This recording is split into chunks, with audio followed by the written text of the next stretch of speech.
Hey friends, welcome back to another episode of Area 312 Rock and Metal Podcast. I'm one of your hosts, Kent, along with my co-host, Rex, and our other co-host, Mike. And friends, today, this has been a long time coming. We are welcoming the one and only Paul Cawley from Guardian. Hey, Paul. Hey, how you guys doing, man? Doing good. Good. It's such an honor to have you on, a privilege. We are, friends, you remember first watch Guardian when it dropped in 1989. We were all enthralled about it, and it was a big deal. Not only was it just a great album, but it was on Enigma Records, and that was a big deal back in the day. Very few Christian metal bands on a secular label, and Paul was the voice behind that album and one of the chief songwriters. So again, Paul, it's an honor and privilege, and welcome. Thank you so much. It's great to be here, you guys, and I feel the same way. I feel very privileged to be here. Thank you so much for this. Appreciate it. Yes, sir. And friends, before we roll right into it with Paul, I'm looking at my notes here, and I've got to mention, my notes here are from July 17th, and today is the 2nd of October. Wow. We've had, just for some different reasons, just things in life hitting, between us and Paul, third time's a charm, right, guys? Yeah, exactly right. Hey. So here we are, and we're thankful to the Lord for letting today be the day we get to fellowship. So, Paul, we always like to start at square one, and what that would be is, would you mind letting us know what initially drew you to music? How old were you? What were some of your influences? Well, I had been determined to race motocross till I was about 15 at that time. My life is interesting. Father has always brought somebody into my life that's connected with somebody. When I started racing motocross, right before I got into music, I met Steve Shippey. Steve Shippey was the Honda racing teammate to Jeff Ward.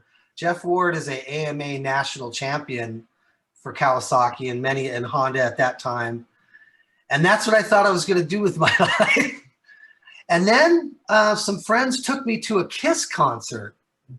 And I went and saw Kiss, I think it was 1976.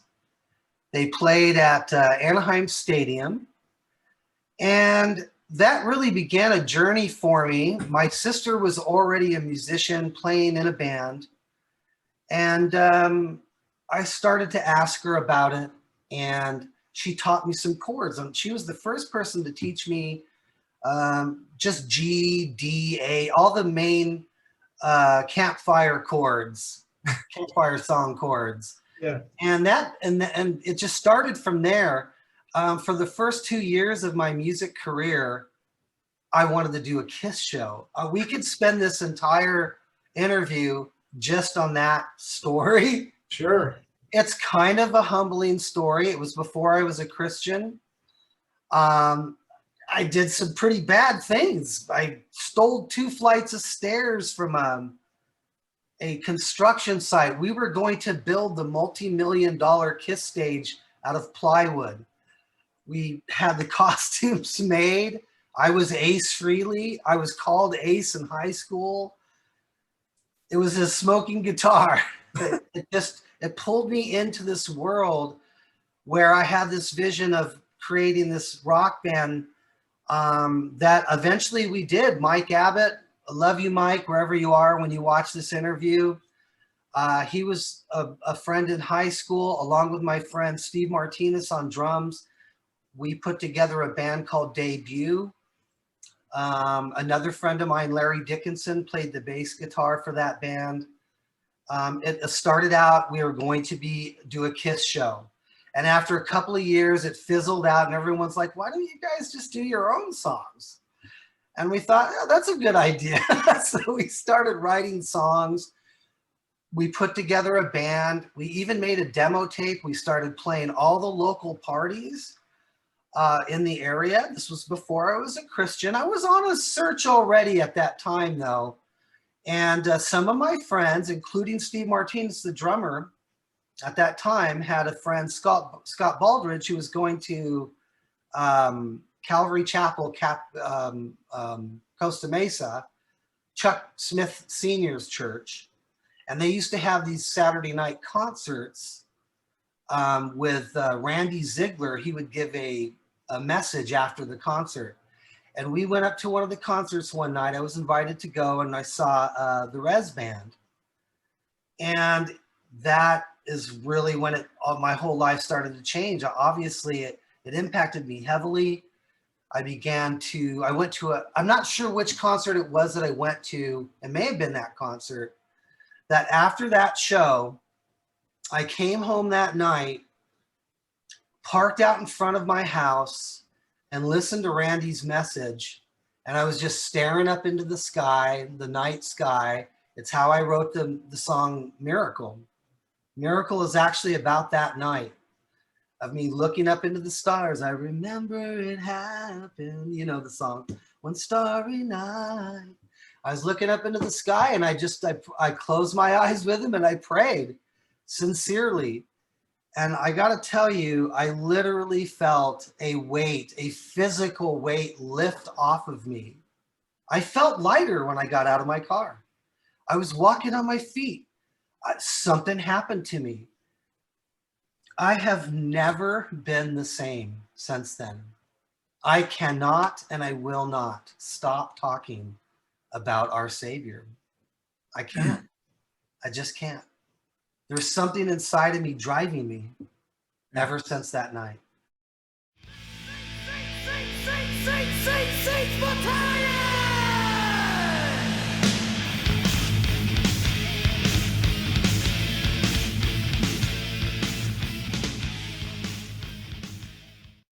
Hey, Paul, as you were growing up, were you exposed to faith? I was. My parents took us to church. Yeah. We were Episcopalians. Okay. So I was raised in the Episcopal Church.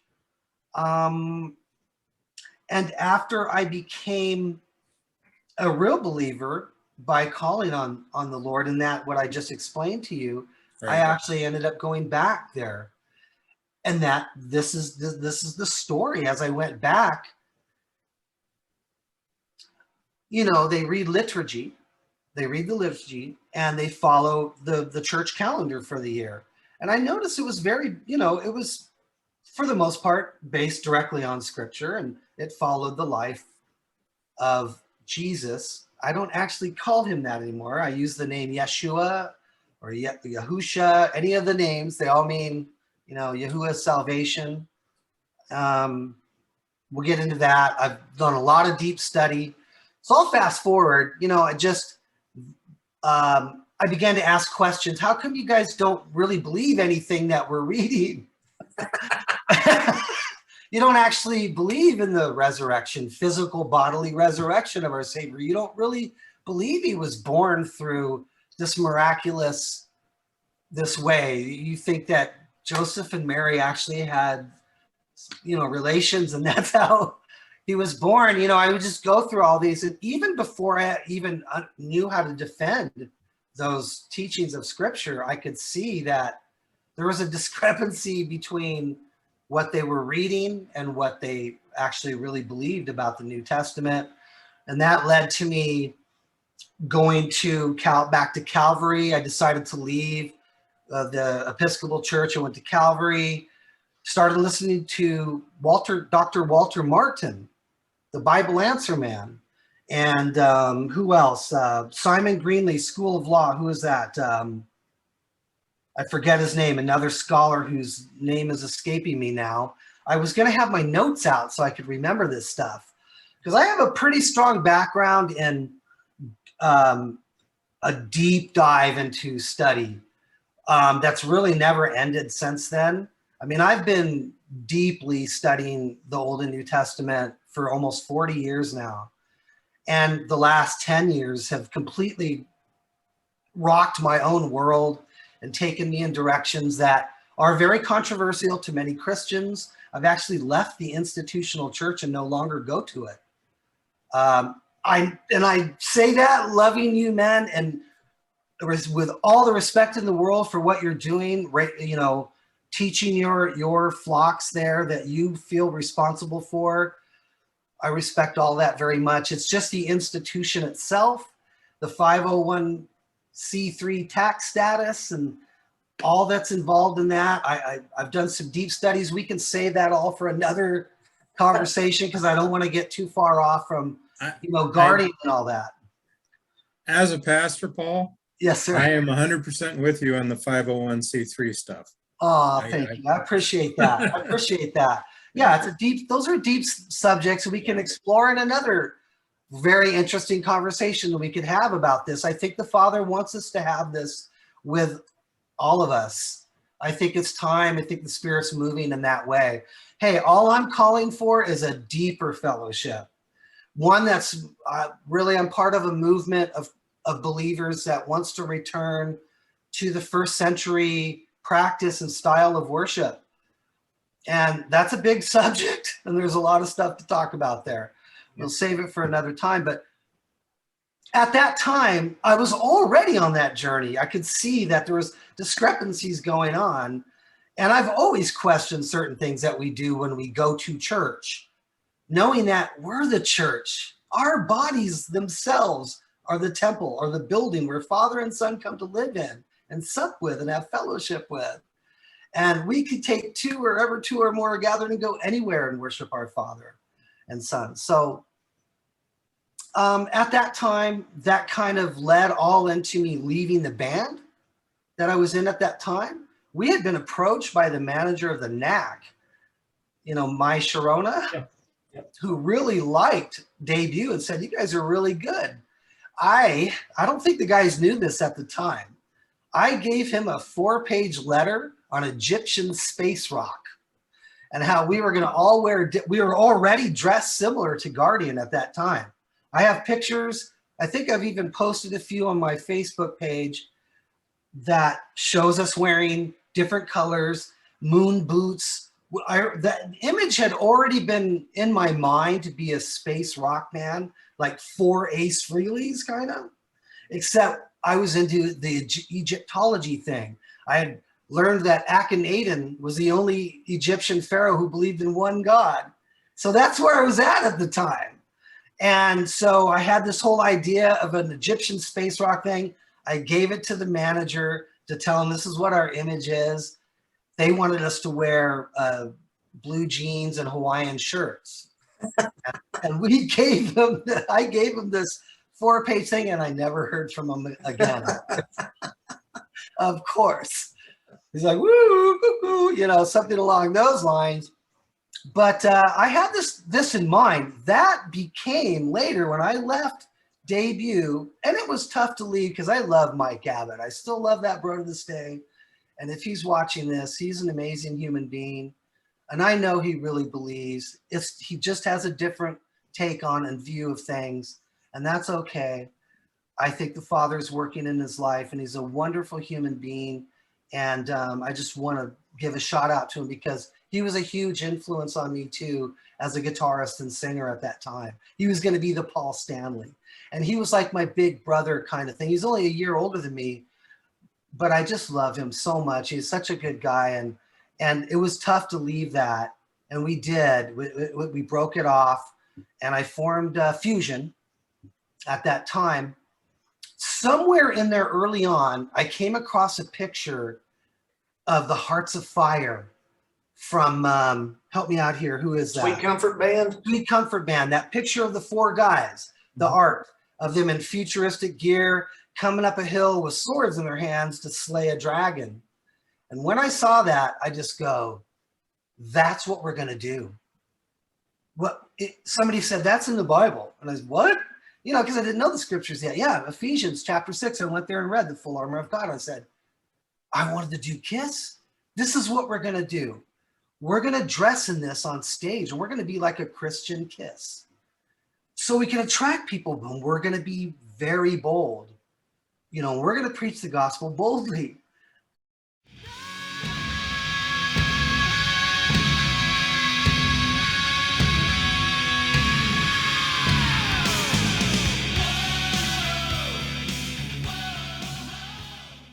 And so that's where the whole thing came from. And I love David Bach dearly, but I put out an ad for a bass player, a keyboard player, and I think a lead vocalist at the time. You guys got to remember, I was a guitarist, background singer, dabbling in keyboards that became a singer later. And so that's my journey as far as becoming a singer. So I'm pretty hard on myself when I listen to my early vocals. But lately, when I listen to it, I'm starting to have a different take on it. I used to call myself a bad Geddy Lee back then. But now when I listen to it, I heard somebody comment from South America that, yeah, Paul's voice wasn't fully developed, but it had such a pureness to it. It had a really pure sound, and he didn't ever strain. And it actually, once you get over, you know, it sounding so different from the First Watch record, or if you even go further into Phantom Generation, that's really when I became a real singer, is during that time. You know, it's just, it's different when you hear fusion and you hear my voice back then. I used to really bag on myself badly about it, like, oh, I can't stand listening to those old songs. I don't know why. I think I was just really critical, because musicians are very critical of themselves. And I expected this voice that you hear that just started to emerge in First Watch. There's glimpses of it in the fusion recordings that eventually was released as a record. And it's some of the most popular. I mean, with all the hard rockers, they like all that stuff the best. Most of them. I've seen the comments. And most of the like hard rocking folks, their favorite stuff really is that early Guardian stuff. You know, Armored Defense and Voyager, and early versions of Step to the Light when it was Run to the Light, and, you know, all that. And so I think I like First Watch. I think Oz did an amazing job with us. He actually taught me how to be a better singer and songwriter during that time. Paul, I don't like the early stuff. I don't think, Paul, that if I may say, a couple things here. Number one, as a testament to First Watch, to you guys during that time, Angelic Warlord, they're a pretty prominent Christian rock and metal ratings and review site. Oh, I know what you're talking about. Yeah. And yeah, they have ranked First Watch at number 5 on the top 50 Christian metal albums of all time. I know. Wow. And so that's, you know, that's an honor. And, you know, your voice, I have seen others, which, I mean, I think all three of us, I know Mike and I definitely have, I believe Rex as well. We picked up First Watch when it first dropped, and back in '89, but there have been some who have compared you vocally to Don Dokken, and that's good. That's a good thing. I was always a Dokken fan growing up. Me too. I never put the two of you together, but I can see it now. But see, I'm the guy that never equated Josh Kramer to Rob Halford or Mike Lee to Bruce Dickinson. It just kind of flew over my head. But point is, there's nothing wrong with your voice. Thank you. In Phantom Generation, you know, I had a chance, and I'll be honest, I didn't know about Phantom Generation when you guys came on the scene. I went back and I listened, and man, you got some great chops. So kudos, brother.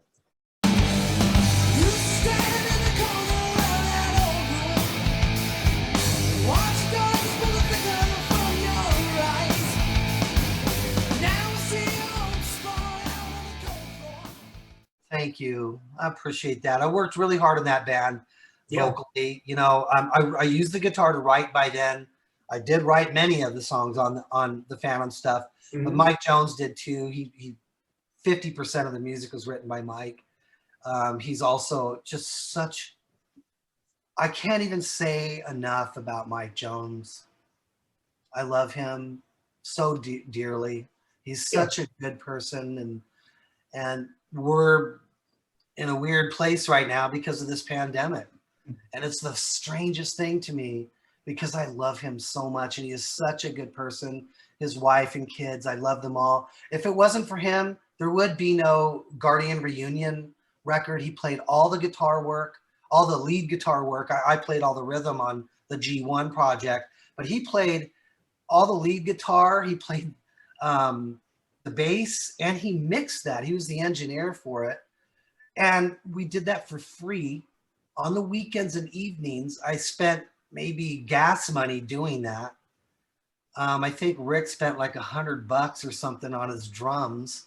And unfortunately, 2 of the tracks wouldn't transfer over, the final drum tracks. That is actually just a glorified demo tape that was always meant to just go to Dave and Tony to, you know, so that we could all write the songs and finish them together. And those songs never got finished. There's still all kinds of things on all 3 songs that we didn't have a chance to put in. So what you're hearing there are very rough, unfinished recordings actually, and they're not that bad. That's why we released it. It's still pretty darn good. I listened to it the other day. I mean, if you only knew how that was done, you would see that Father very much intended for that to be released. It's just so obvious. It's amazing. So, Paul, I'm going to jump way ahead, but since we're on the Guardian1 empire that you and Rick had released, yeah, I believe, you know, Rick was our second guest on here, and he was such a pleasure to speak with. We love that guy. I think the same thing of Rick. I love him with every fiber of my being. Yeah. He's just, you have no idea how deep of a friendship and what such a good person Rick is. His last name expresses who he really is. Yep. He has such a heart. I love him so dearly, and he is such a great friend, and he's an amazing drummer. I just want to make sure everyone in the world knows that. Yeah. That's how I feel about Rick Hart. And Rick, we love you too, brother, and shout out to you. Yeah, shout out to you, Rick. He's awesome. So, Paul, I think Rick mentioned when we had him on regarding Guardian1, did he tell us, I believe, that he either said side 1 or perhaps the first song, it was intended to be a rock opera of sorts? We're talking now, he's talking about the new release that I'm working on now. And by the way, some good news. Talk to us. For a long time, I had to stop. Okay, so about 6 months ago, I got a call from Rick, and he said, hey, I've been talking to Dave. We want to do a reunion. He wants to do a reunion. Then there was a little backpedal to it. I don't want to get too personal into it. I don't even know exactly everything that happened, but it didn't work out. That's why we released the G1. But then about 6 months ago, because that was for them, and then we said, we're not going to do it. Rick and I are just going to finish it and release G1 for the fans, because we promised we'd release something. And I think we should have, and I think if you listen to it, I think you guys would agree. It was good enough to release. Sure. It would have been better to release that than not to release it. So they could just hear, you know, what we sound like now, what kind of songs we were doing. I think the songs are actually very good. They might be some of the best songs I've ever written, actually. Depending on, there's so many opinions on that. But then, so we started talking about 6 months ago about getting together and doing a new project. I was super inspired from it. And I got this amazing inspiration that came all at once to me, just like for the G1 3 songs. 2 of those 3 songs came to me while I was out flyering for Kevin, dropping flyers, feeling free outdoors, getting paid, have some sunshine on my face, and listen to the birds tweeting. The Spirit just comes into me. It's so I'm fellowshipping out there. I'm talking to the Lord. I heard melodies coming into my head. And some people are like, Paul, are you sure somebody wasn't driving by in a car with their radio on?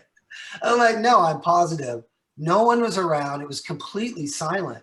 And I could hear, dun, dun, dun, dun, what God can do. Is anything possible?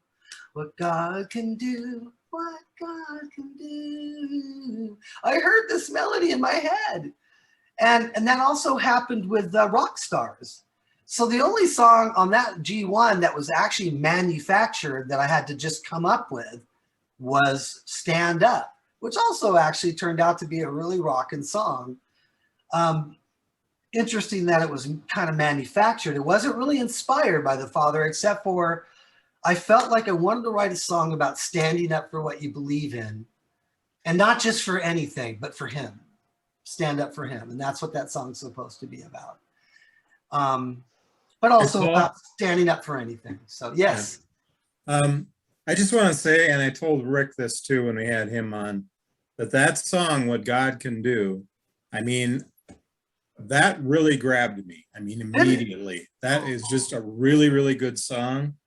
And I really hope that in some way, shape, or form, that can maybe be introduced in another project, you know? And Rick told me there was actually more you guys wanted to do with it that didn't really get accomplished on the G1, but it's a great song. So I just bless your heart for saying that. Yeah. I appreciate that, Michael. Those 3 songs are going to be on the new release, finished versions of it.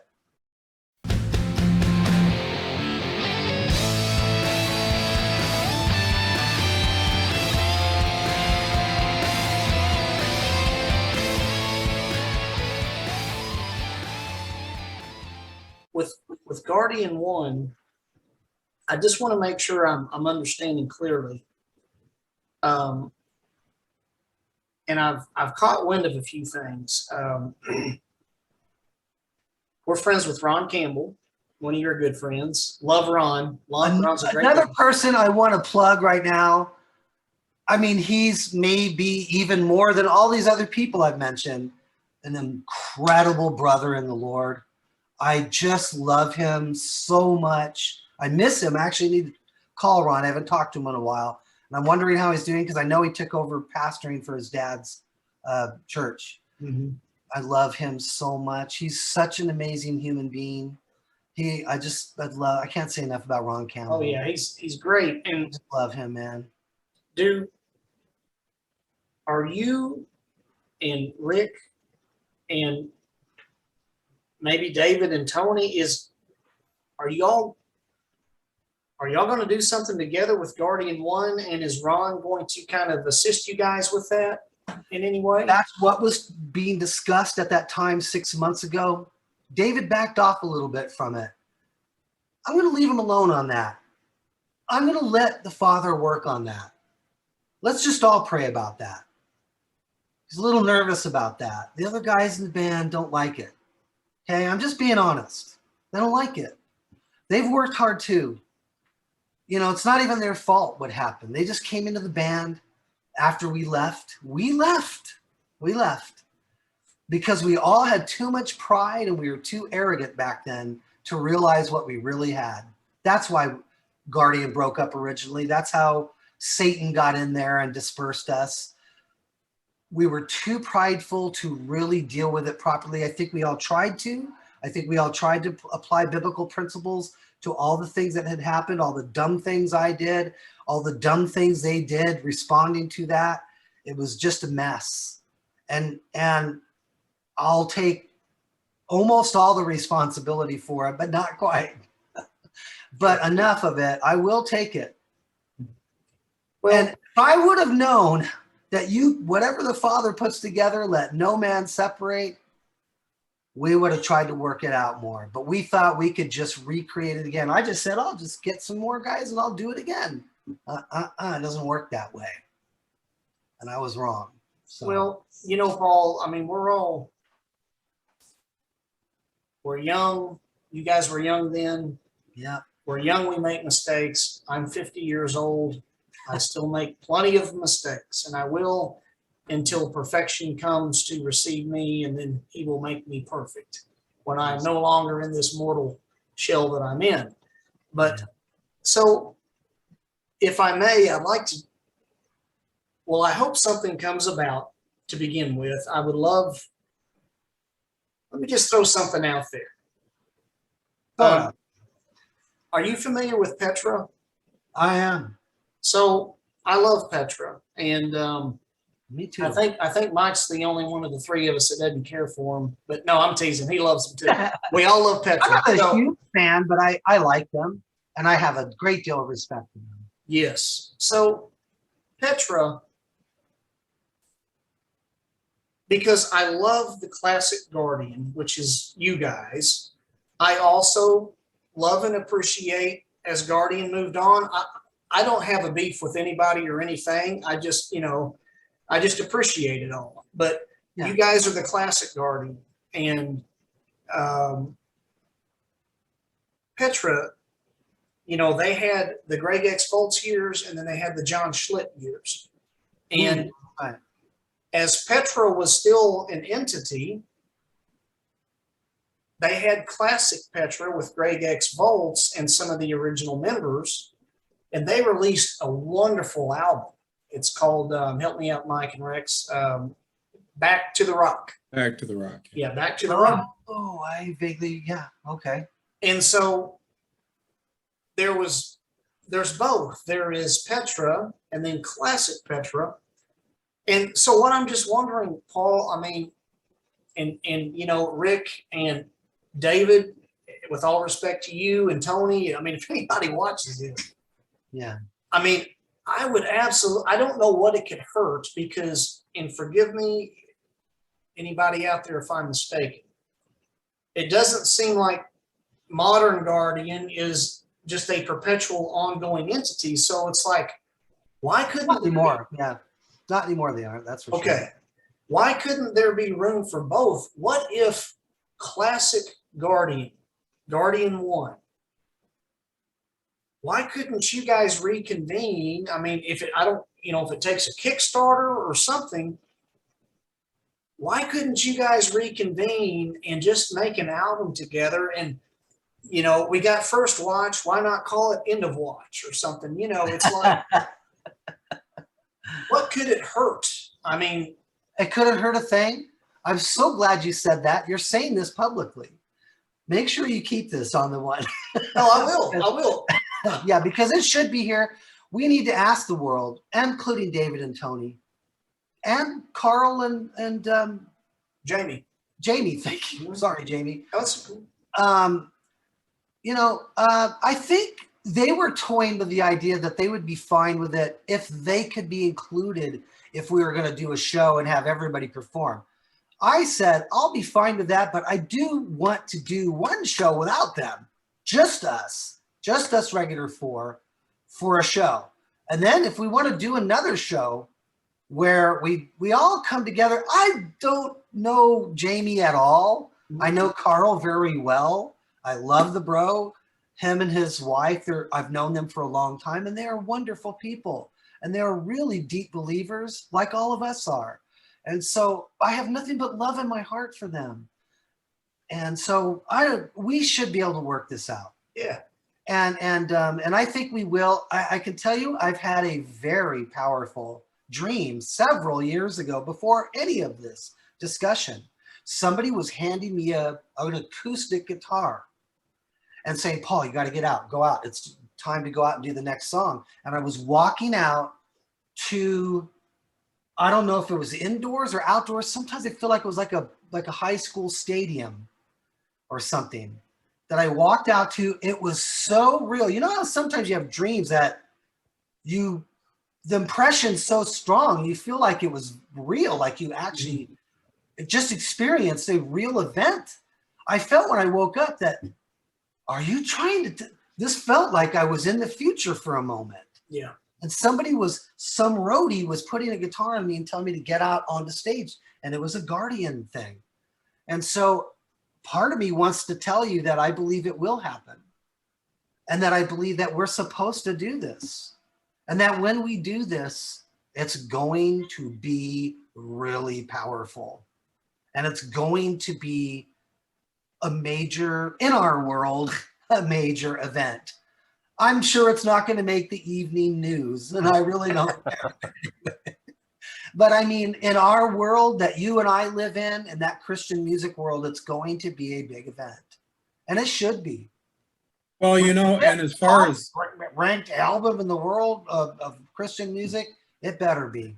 yeah, as far as, you know, doing a live event or anything like that too, and you know, going back to Petra, this is something I wish to this day that Petra would do, is just be willing to go out on tour with the guys from the classic years and the guys from the later years, and just, you know, do both eras. You know, why not? Why not? Yeah. Why not get rid of the attitudes about it? Yeah. Just let those go. Let Yeah. them go. It doesn't matter that much. It really doesn't. Quit trying to protect your careers and worried about them. Right. Just go serve, and Yeah. people need us right now. That's what Rick was telling me the other day when he knew I was going to come and do this interview. He's like, Paul, watch your P's and Q's.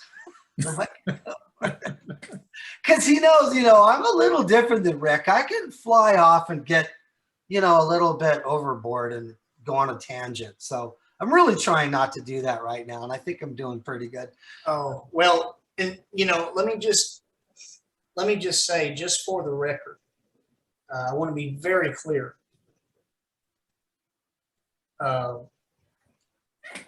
Paul, Rick, David, Tony, we love you. And Jamie and Carl, we love you. Yes. And we have been ministered by all aspects of Guardian. And Guardian, from First Watch up through, we'll just say Bottle Rocket, all of you guys have been used as vessels from the Almighty to minister to people. And that's what it's all about. That's what it's all about. And I am, you know, it's not for me to get into anybody's business. I just want to say that Mike, Rex, and I love and appreciate and respect each one of you.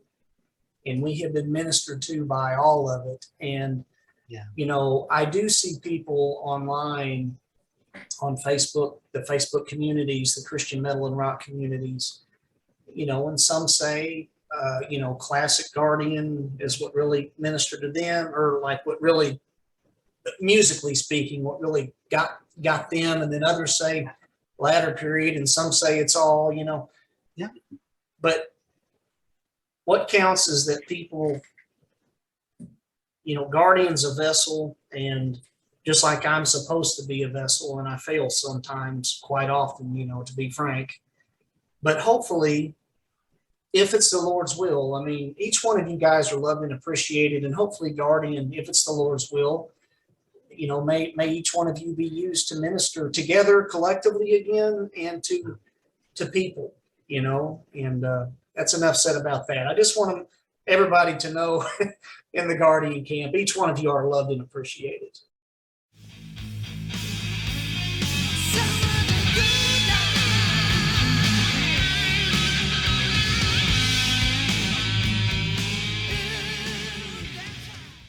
I appreciate that, and I agree with that so much. And that record that we spoke of, that's what my vision was, you know, if we do another record, let's do something that is really impactful. And that's why all of a sudden this vision came to me. And that's why I was talking about screenwriting, because I had to chart out a 30-minute song.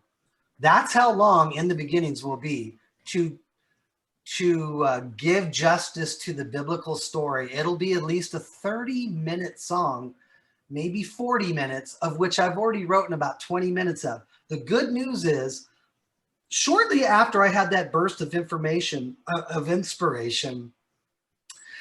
and information, because it all came, the inspiration was information.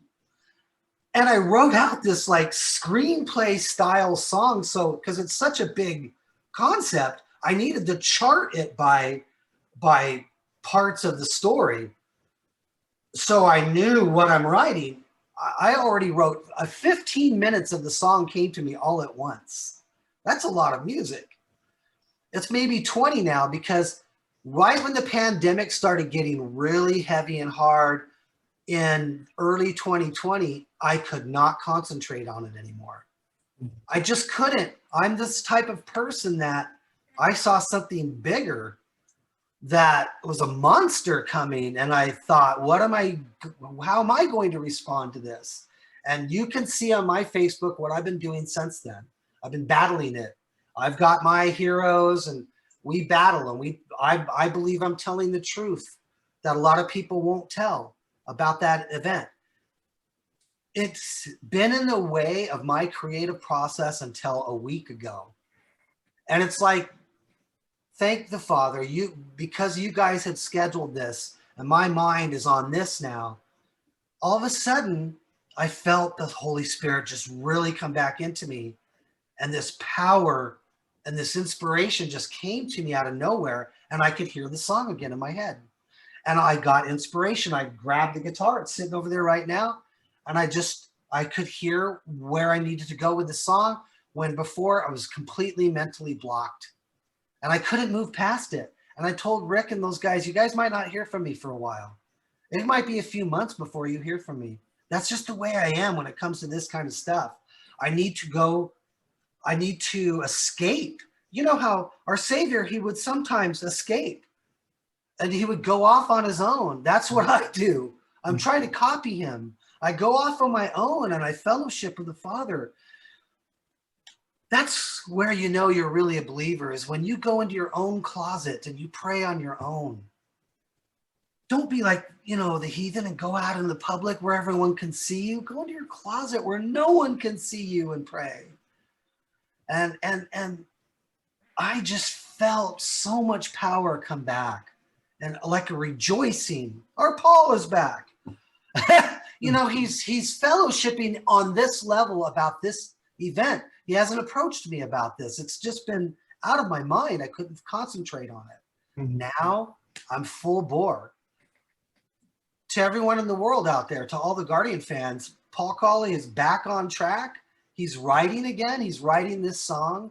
I fully intend to finish this song. I believe I'm meant to. And I believe we're meant to do this record. It's going to be somewhere between a 30 and 40-minute song on one side, tentatively titled In the Beginnings. It may change. That may change. Maybe it'll go to End Watch, or who knows. We have been playing around with ideas of a record that could bunt up against what just happened there. That's the Lord shining his light down on you. Yeah. I'm teasing, brother. You're still good here. Oh, am I? Yeah, you're good. good. Fine, yep. Oh, okay. Interesting. Okay, I'm just going to keep going then. Yeah. And so on side A will be this big, long, it'll be kind of in the vein of a Rush, Muse meets Megadeth. Cool. Kind of, with orchestration, kind of a rock opera. And then on side B, just like 2112, it's just going to be a bunch of songs that have nothing to do with side A. 3 of those songs will be the 3 songs from the EP, completely done. And believe me, you'll see that they'll be even better. They'll be even better, absolutely. And then Rick's written a bunch of songs. They're in a completely different direction than Guardians used to, but we can do them. In fact, some of that music is going to be used actually in the other side on the In Beginning song. When the story gets to modern times, I want the music to actually shift into very modern, almost futuristic sounding music.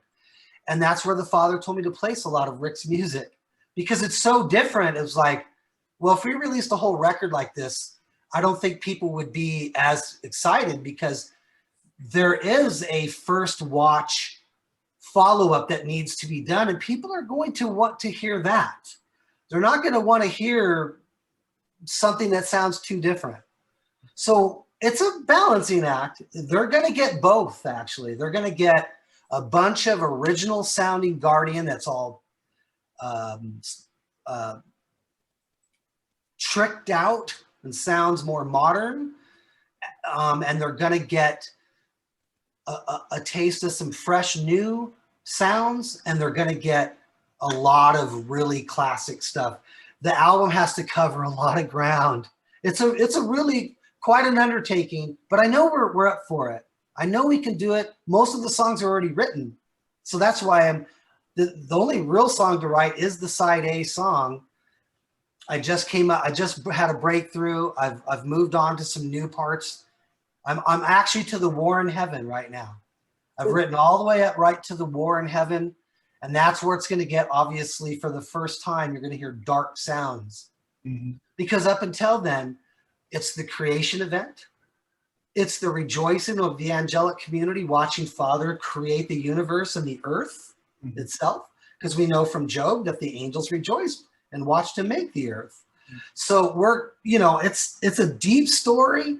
A lot of people, even Christians, don't understand this part of biblical theology.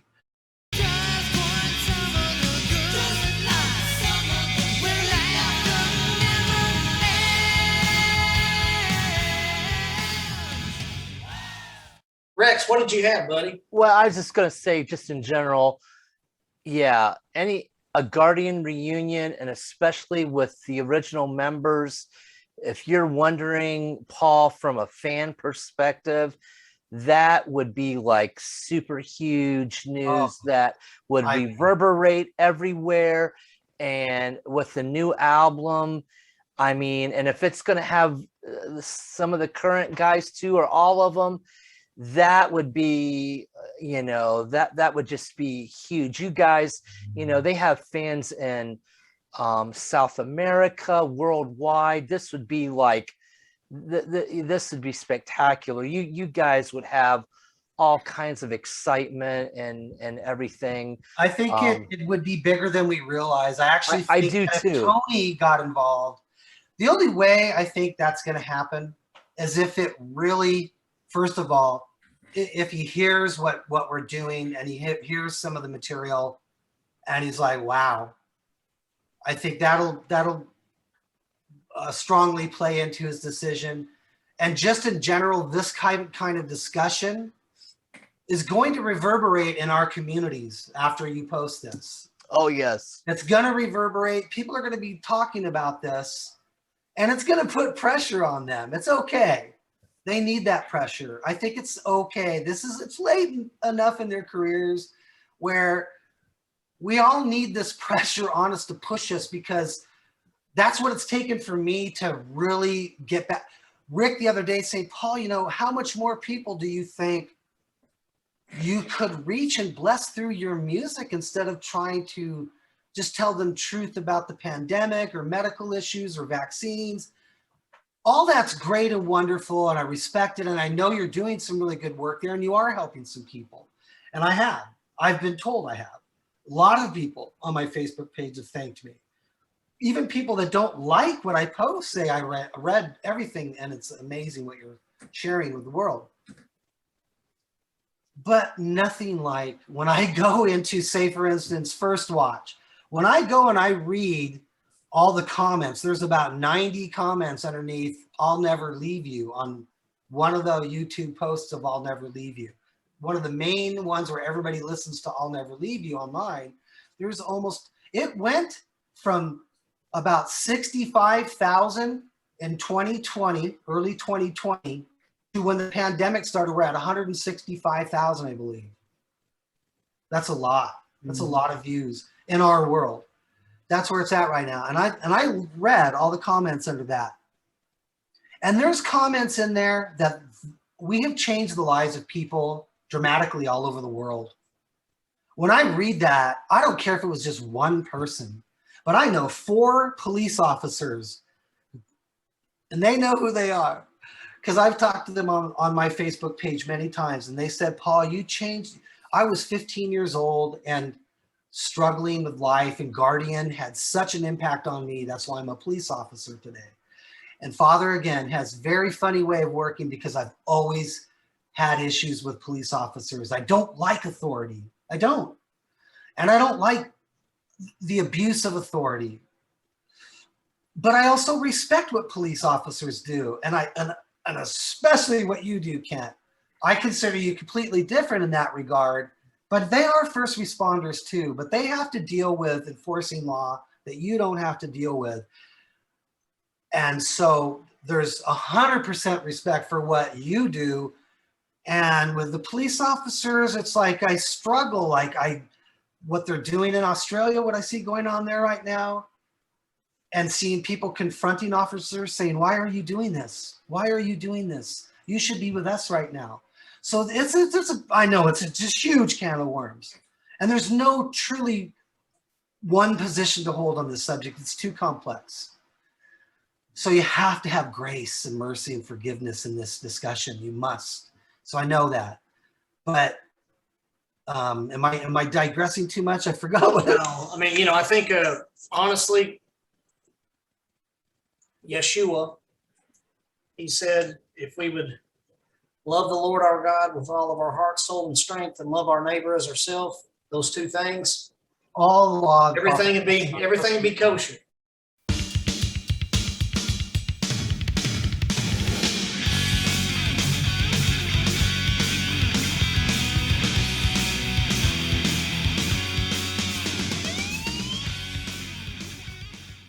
Mike, what you got, buddy? I just wanted to, Paul, I wanted to let you know that back when the album came out, I was about 20 at that time, and I was working in an assisted living facility. I was basically I ran the place at night essentially, and there were people that would come in and work with me during the overnight. Some of them, some of them a little older than me, some of them around my age, some a little younger than me, whatever. But they just come in to help out, whatever, and they'd be on shift with me overnight. And I was just totally into that album at the time. So everybody who came in to work with me, I bring a boombox with me, and I'd be playing that album for them. I'd be like, you got to check this out, I've heard this many times. I shared that album with so many people back at that time. And, so I really enjoyed it, did my best to give it exposure. I was completely shocked when the next Guardian album came out and half you guys were gone, I bet you were. But what happened? Yeah. Well, if I may ask, Mike, you said something. Mhm. You said something and it spurred something. And forgive me, Paul, I'm showing my ignorance here. I always loved the song. I love the melody. Mystery Man. Now I love that song. To me, it's probably the second single on the album after I'll Never Leave You. Probably would have been. And what's it about? And I mean, it is. It's about the Antichrist. okay. It's about an Antichrist type figure. Okay, because it was always, no pun intended, but it was a little bit mysterious. Mystery Man was a little bit mysterious on what. Yeah. I hear a voice throughout the land. It says, "Come join me if you can. Open your eyes, can't you see? Love must be the truth to believe." Everybody, whoa, whoa. That doesn't sound too much like the Antichrist there, that particular one. Necessarily. But then again, maybe it could, because love without an object of love, and love without an object, without it being centered on father and son, what kind of love are we talking about? The world expresses a kind of love that, in fact, in Phantom Generation, peace and love sensation, a new word proclamation, a sign upon the nations, a phantom generation. There's this peace and love sensation in the world that is not from our Father and Son. It's a new world proclamation. It's a sign upon the nations that they're not following. They're following some other kind of gospel. So, in that sense, that's what probably that line really should mean. Hopefully that's what I meant. I think I got like the second verse mixed, or second chorus mixed up with the first, but forgive me.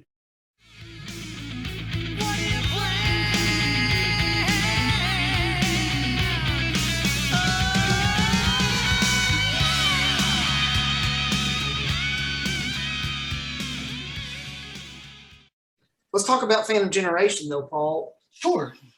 Man, I love, of course, Renaissance was the first album released. And then I love this title, Your Karma Ran Over My Dogma. That's so awesome. Yes. So let's talk about Phantom Generation then. Sure. When did Phantom Generation, when did you guys hit the scene officially? And tell us the meaning behind the name, Phantom Generation. Phantom Generation, the name basically is just that there's two generations in the world, one living for our Savior and knows him, living side by, it's, you know, the wheat and tares. Mm-hmm. It's the parable of the wheat and the tares, those two different generations of people. Boy, Phantom Generation was a secular band. It was not a Christian band, but all four guys, if you were to ask them, do you believe in God that way? They would say, yes, absolutely. Do you believe in Jesus? Yes, all of them did. But they weren't traditional evangelical Christians. Michael, the guitarist, would have been the closest to that. He is more that way now probably than he was then, I believe. He's got a family now. He wasn't married with children back then. But Michael was a highly talented musician, well-trained. He had a deep understanding of melody. He was trained in harmony. I could tell right away that he was I just felt the Father moving me, that he was the right person to work with, because he has a really good heart. He's just a really wonderful, loving person. And even if we don't have views that connect like I did in Guardian, it didn't matter because I was writing most of the lyrics in the beginning anyway. He wrote some. Some of the lyrics on both records are Mike's. I'm not sure exactly how much, maybe 50%. He wrote about 50% of the music on both records. I probably wrote more lyrics, maybe 60 or 70% of the lyrics, and about 50% of the music. And he wrote about 50 or 60% of the music and about 30% of the lyrics, something like that, if you were to, you know, on those records. My goal in that album and that band and that project was to get signed. That was kind of my, I'm going to do it again thing. I had put together Renaissance, was the name of the first project, with Heiss on guitar, a different drummer and a different bass player. The bass player, whose name is escaping me now, I think it was Jordan Long, had been in a major Christian metal band as a bass player. The bass work is phenomenal. The guitar work is phenomenal. The drum work should have been phenomenal, but the drummer didn't really try that hard on the demo, so it almost sounds like a drum machine. There's some good drum work on it, but he could have done much better. That's his words, not mine. But it's still solid enough that I'm trying to release that project right now. Some of the songs on it ended up in Phantom Generation, but these original versions of the recordings, like Golden Rule and A Tale of Tomorrow, those two songs is why I want to release that project, because they're much, much better than the versions on Phantom Generation. And they're recorded really well. Kai was Tony's top student, so think of that. Mm-hmm. He's an amazing guitarist. The guitar work is phenomenal on it. If I'm not mistaken, Kai played with Mike Lee Drive on Bare Bones. There was an album that Bare Bones, yes, he did. Mm-hmm. That's right. I forgot. I didn't know Mike. I forgot Mike Lee was in that project. Sorry, Yeah, Mike. very good album. Yeah, So I'm familiar with Kai's guitar work. You know? Yeah, Kai's an amazing guitar player, amazing person too. I love him very much.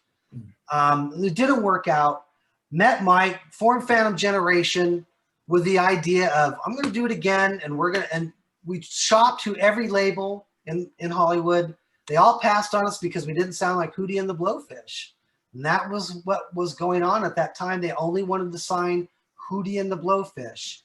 And so they passed on us, even though we did get an offer from a record label, from a guy who came and saw us at a show and said, you guys are phenomenal. I want to sign you. And we passed on it because there was no distribution. And we said, well, we can release our own record. We're looking for distribution. And he was very disappointed. And we made a mistake when we did that. We should have taken that record deal. Probably should have taken that record deal. But whatever, we said no at the time. We released the 2 records eventually that you guys all see now. Those are really just glorified demos. There's, some spotty vocal work in some of that stuff where I was sick. That's why I don't really like listening to Golden Rule in the Phantom version, because I was sick and we had fully intended for me to redo those vocals. I would release vocals that had some really bad flat notes all over in it. But it also captures an emotion actually anyway. Mm-hmm. There is some real emotion in that song. Somebody the other day told me that's one of their favorite all-time songs. Mm-hmm. I'm like, what? That song? So well, there you go. It sounds they weird. Don't care about my vocals. Whatever. No, I thought Phantom Generation, the stuff that I was able to listen to, it's very strong material. Nothing to be ashamed of at all, certainly. Oh, no. I just thought, that the couple of songs, the vocals could have been better on. Yeah. I was sick, and you can hear it. And I didn't sing as good as I could have sung. Normally, those kinds of things would not be released. But because we didn't have any other versions and we wanted to release a record, they got on it and I said, I don't even care anymore. It doesn't matter. Just release it. I can't worry about this stuff. It's more important that it got out. The song has still got a really deep feeling to it. Some of the music does capture a deep feeling in the song. So I understand why they said that. I can hear it in there. I'm just not that happy with my vocals on that particular song. But I'm also very happy overall with the vocals in Phantom Generation. I think it proved that I did become a real rock singer on an even bigger level. Even saying that, knowing that First Watch has been voted 5th album of that era. Wow. Yep. So I remember the vocals, boy, Oz really worked hard with me, man. A lot of credit to Oz on that.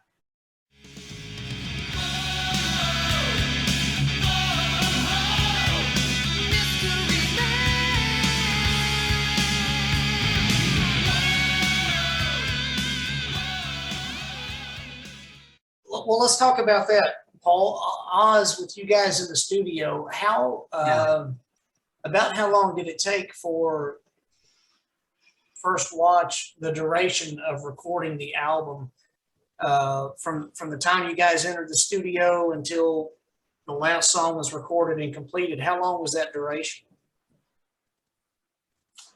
Gosh. So we recorded, I want to say 3-4 months. Something like that. Yeah. Okay. About that time. I mean, we worked so hard in pre-production. Boy, I mean, I remember he had a cowbell.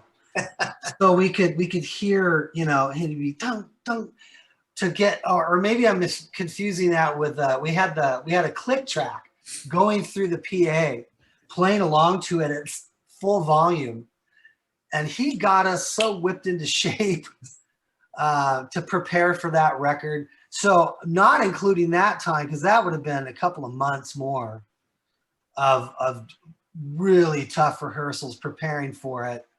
But actual studio time, I want to, no more than 4 months, 3-4 months. Okay. Somebody's probably going to correct me on that. My memory's not that great on that. It really isn't, unfortunately.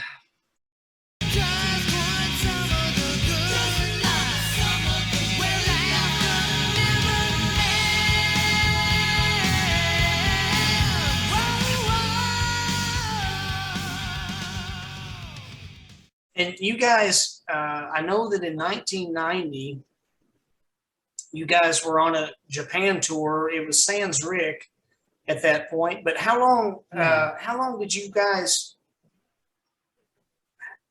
How long were you all in Japan? How many concerts did you all perform I over believe there? we played 3 shows in Japan. I'm still to this day sad that Rick didn't go on that leg of the tour with us. The drummer that replaced us was a great kid, and I think he went on to do some more work after that. So I'm really glad he did. He came in and filled the shoes quickly. I wrote the song Rock Stars from the feelings I got from going to Japan. I should mention that. That's how I wrote that song, because I remember coming out of the airplane, 11-hour flight, played mostly chess with all the guys in Holy Soldier all the way over there, by the way. And I lost, and I was pretty good. Those guys are smart. I frustrated one of them because somebody had taught me a 5-move chess thing, and I didn't know how to play very well, but I knew these 5 moves, checkmates, and it really frustrates everybody because it makes the games last much longer than they should. And they were better than me, but because I did this, they were really frustrated. It took hours for them to beat me. I still lost. But I remember that getting out of that 11-hour flight, stepping off the airplane. And back then you had to step down to the tarmac. There wasn't like this thing that hooked up and you went through it into the terminal. We had to step down onto the tarmac. And I remember just stopping for a minute and looking around, and all I could see everywhere was short people with dark hair, an occasional tall one, all black hair everywhere I could see. And I remember thinking to myself, wow, Father, you have really taken us a long way. We're on the other side of the world from songs I wrote in my bedroom. Wow, you can do anything. That's what I was saying.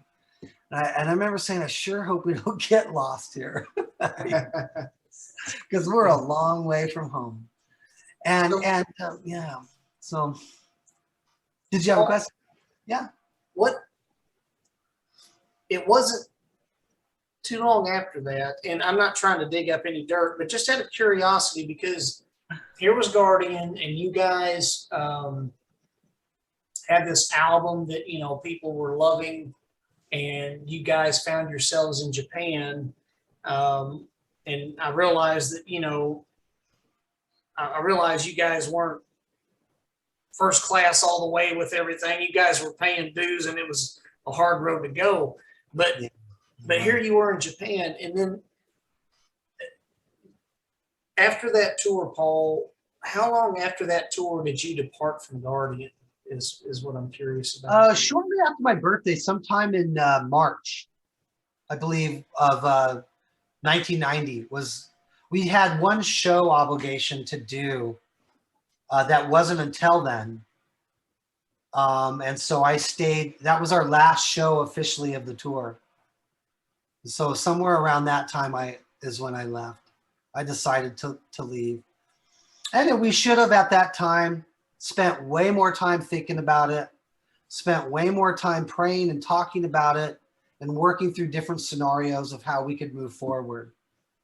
Instead of doing that, we all went to our corners, I think. And I don't know what those guys were thinking about or dealing with necessarily for the most part. All I know is what I was, and that I, at the time, felt I could just do this again, and I'm going to go do it again. It's not working out in this band. There was a progression where Rick and I were feeling like, we were reporting to our supervisors at work, kind of that feeling. When, the truth of the matter is, I'm the founder of Guardian, and I am the sole founder of Guardian. I put out the ad. I had the vision for the band. I wrote all the songs we got signed to, not David. The real truth of the matter is David needs to go into Wikipedia and change it. And it needs to say, Paul is the co-founder of Guardian, and then David and or Tony, or he can leave Tony out, David refounded Guardian after Paul left. Because that is actually what happened. You know, that's the truth of the matter. You can't be a founder of a band that you answered an ad to for a bass player, because all the ideas were already formed. Some of the songs were already being written that we actually ended up putting on a demo that we got signed to. And I played all the guitar work, even the leads on the demo we got signed to. And those songs are on that Guardian Fusion Voyager thing. Mm-hmm. The last two songs are the only songs I really like from it. Armored Defense and Your Love Looks to the Future. Yeah, those songs are on the original demo that we got signed to. I played all the guitar work on those. So Father had, you know, it in mind to have me be the founder and the person behind the original Guardian anyway.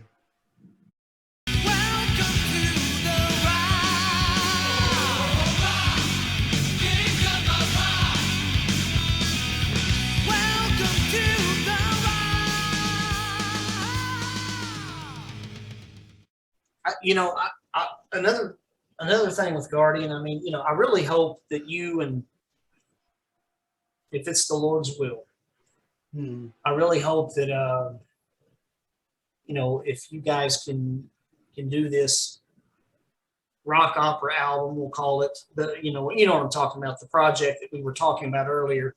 I really hope you guys can get together and do that. But at the very least, you know, I have seen bands, well, Petra being one of them, and Stryper even, with their Second Coming album.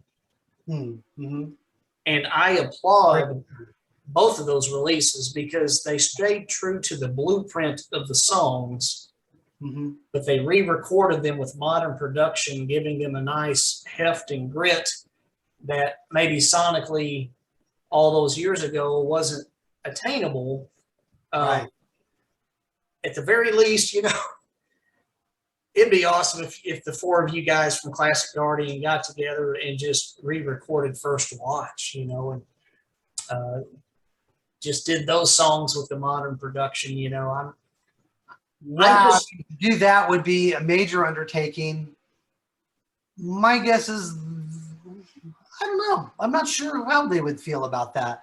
I'd be open to doing something like that, but I'm much more excited about this project that we're talking about doing. Oh, sure. Of course, as you can imagine.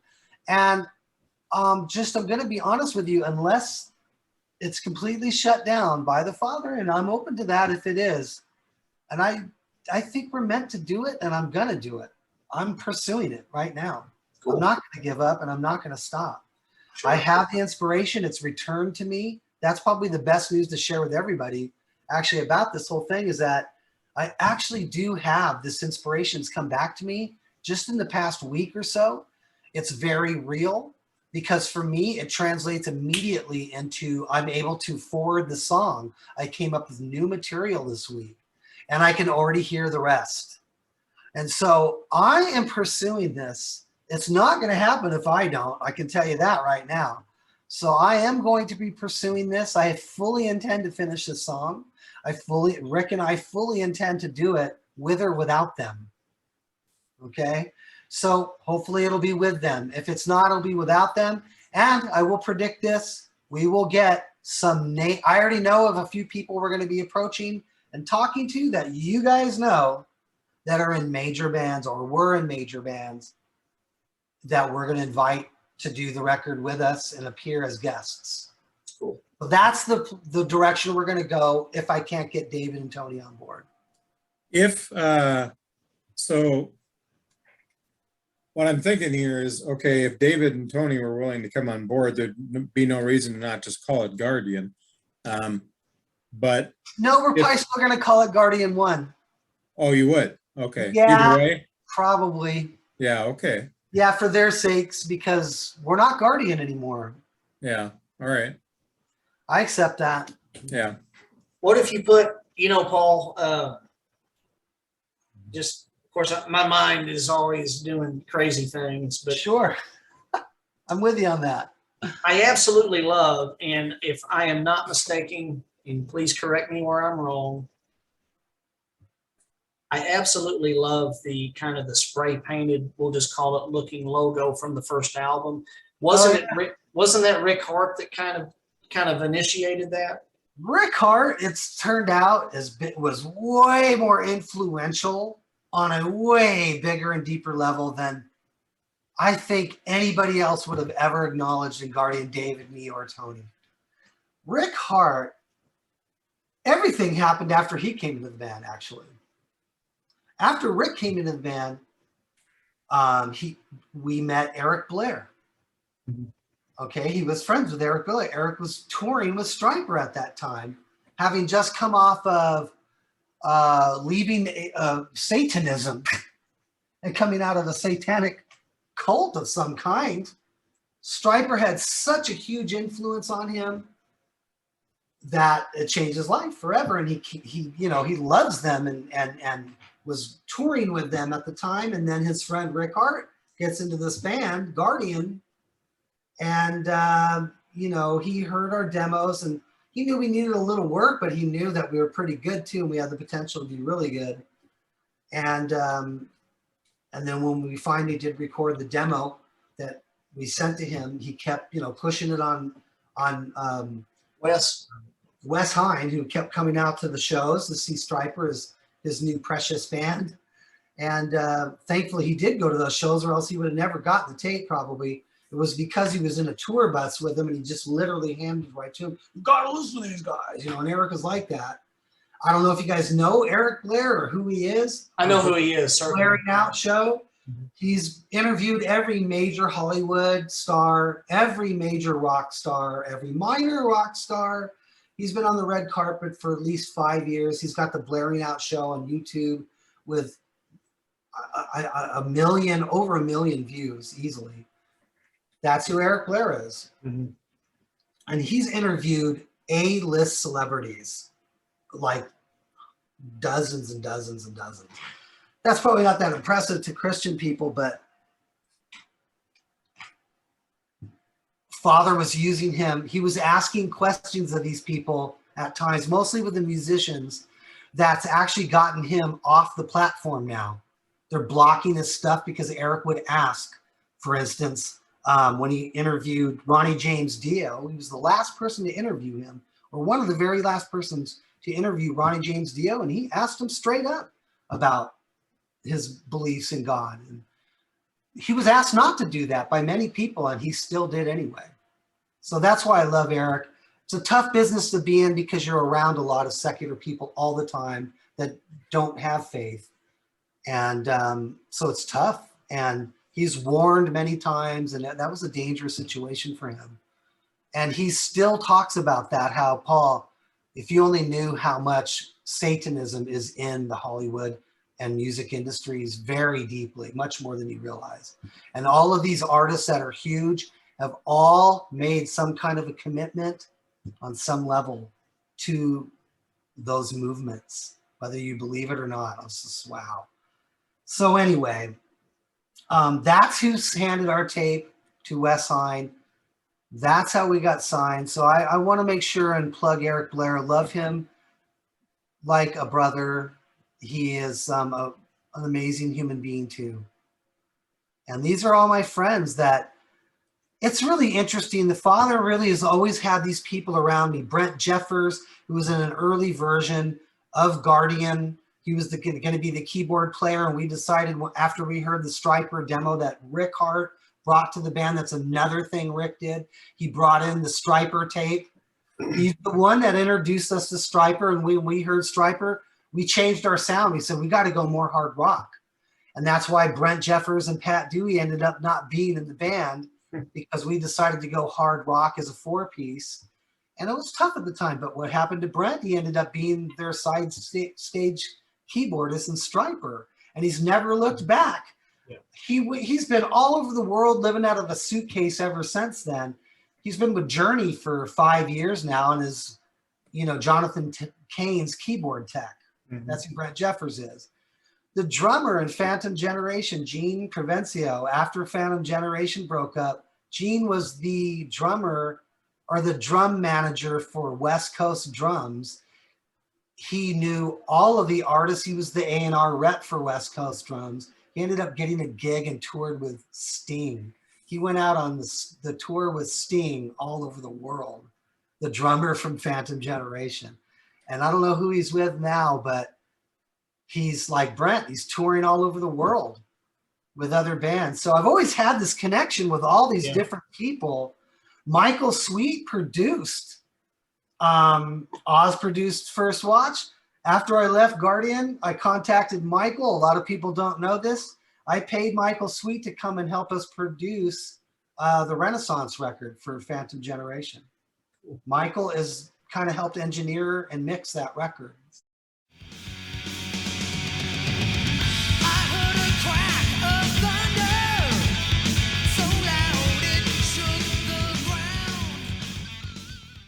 I was just going to say, Paul, to me, when I think of Guardian, I can't help but think of the classic spray painted looking logo from First I love Watch. that logo.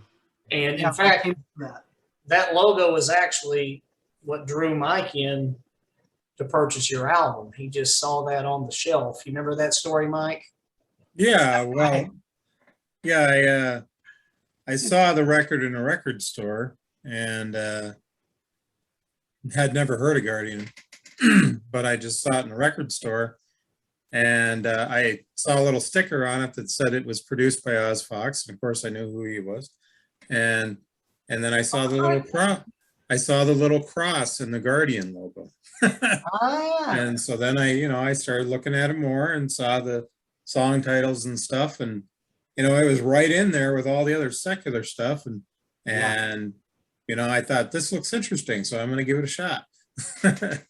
And so I bought it. Just from that, seeing Yeah. it led to a whole,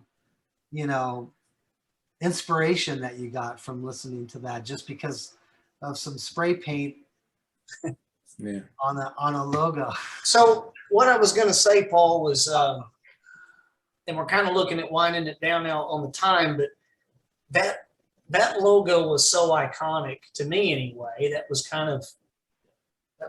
Guardian. I mean, it was a signature, and I love the cross that was done in the middle of the U that Mike's talking about. But with Guardian1, I'm just wondering, why you guys maybe couldn't utilize that since Rick came up with it, but maybe put the one where the cross was or something, I don't know, because it's a touchstone. It's a touchstone back to the start, You know what? That's a great idea, actually, because it would really help everyone identify if we did release a new record with it on there, because of the nostalgia of the first record and all. Yeah. That's a good idea, Kent.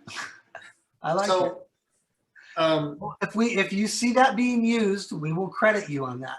No. That's all you guys. I mean, Rick came up with the logo, but It's gonna say thanks, Kent, or something like that. That's all you guys, man.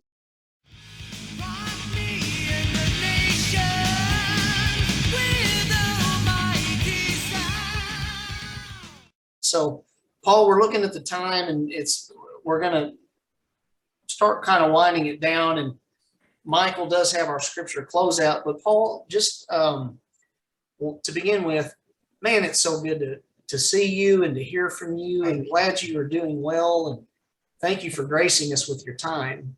Oh, thank you guys. It's been a real pleasure. Real pleasure. And Paul, we always like to ask, if you could make a brief statement to leave a lasting impression with your fans, what would you wish to tell them?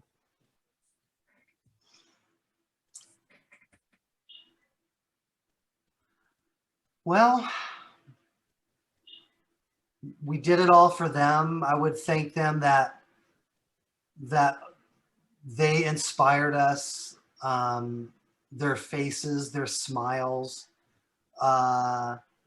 their their love towards us that was expressed to us all over the world, or the United States and Japan and Canada that we went to. Everywhere we went, the fans just showed so much love and adoration for us and prayed with us, prayed for us and with us, brought their friends who didn't know the Lord that we could pray with. And so it's a fan movement. It's because of their faith in the Father and in us. And I just want to thank them for inspiring me to go on, and all the kind words that I've been told and the inspiration I've received over the years from so many fans everywhere that thanked me and Guardian for the record and for the inspiration that we provided in that record. It's an inspiration to me to go on, and it's the reason why I want to do something else now. I do feel like it's come back around, and all of their inspiration is feeding into me wanting to do this again now. I feel like we do have something to say. I think that we can make more of a difference in the world today again, and that it's really necessary and needed, and to keep us in prayer for that, because I plan on doing that. I think we need to, and to just keep us in prayer for this next coming project. And thank you so much for the opportunity to talk with you guys. This is the first time I've ever actually spoken about Guardian in an interview like this for any length of time. And I truly appreciate the opportunity. Kent, Michael, Rex, thanks you guys so much. Yeah, that's great. And you know, Paul, if you guys do get this thing to come together, whether it's, you know, just you and Rick, or whether it's all the guys, either way, you know, we want to have you guys on. Yeah. To love really that. push and promote that thing. So Yes. We would love that. You can count on that happening for sure. Obviously, we'll do it right away, and we'll let you know soon. Yeah. The next one we can do even before then, maybe to further up the ante, would be to have me and Rick on, Mhm. and Oh, yeah. maybe Ron or something like that. Yeah. You know, we can all talk, and we can talk about some of the issues. I've been thinking about doing a show, and maybe having Eric Blair be my partner. He doesn't want to. He's afraid to do it. He thinks the government's going to come heavily down on us. But I've been thinking about doing a blog show about all of these, the theological issues and discussions about all of our faith together, moving into this realm that we're moving into with pharma, you know, and the control they have over everything right now. What do we want to say to the world? And what do we want to inspire them to do? It's a big can of worms. I'm not sure if we should do it or not. I'm still praying about it, but it is something I've been thinking about doing, having a show similar to this where we talk about all these subjects Yeah. and explore them together. Yeah. So that's something I'm kind of thinking about. Gotcha. Yeah. Before we get to scripture closeout, Paul, Yeah.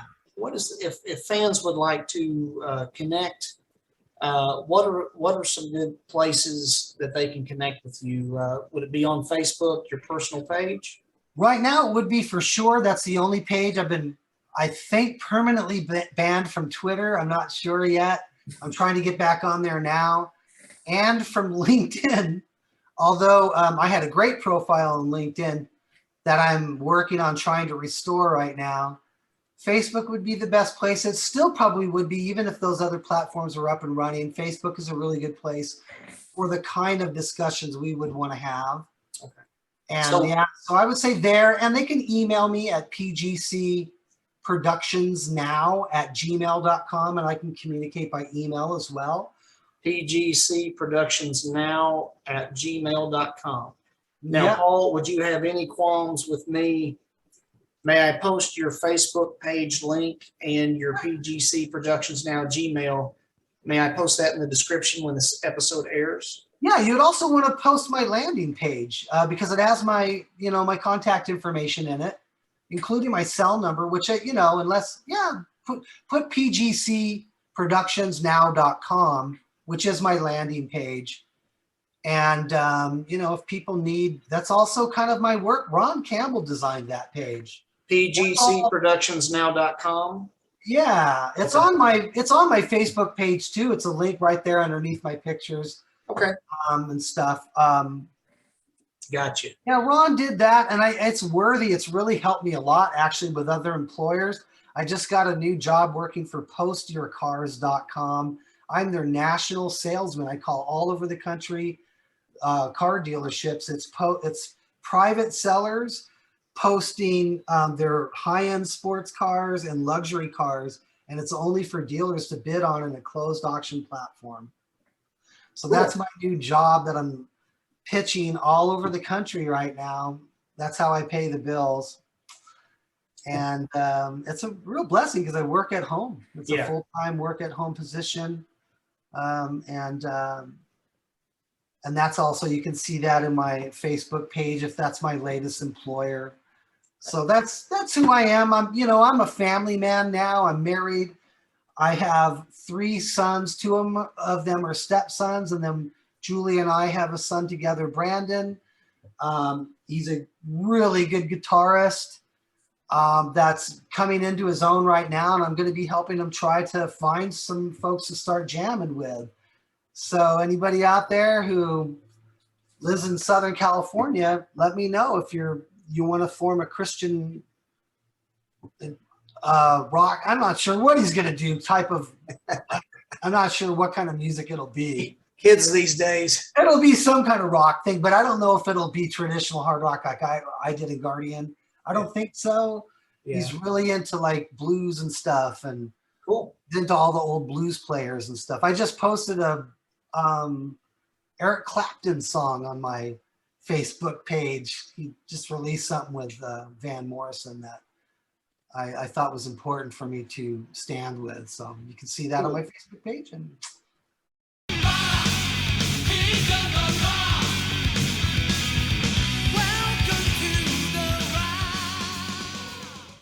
so Paul, Mike's he's gonna do scripture closeout like we do, and we'll sign off and after that and say goodbye to our friends. And but if you don't mind, before you completely exit, stick around after we sign off, and we'll chat just a little bit more behind the scenes. Oh, absolutely, of course. Okay, Michael, take us home, buddy.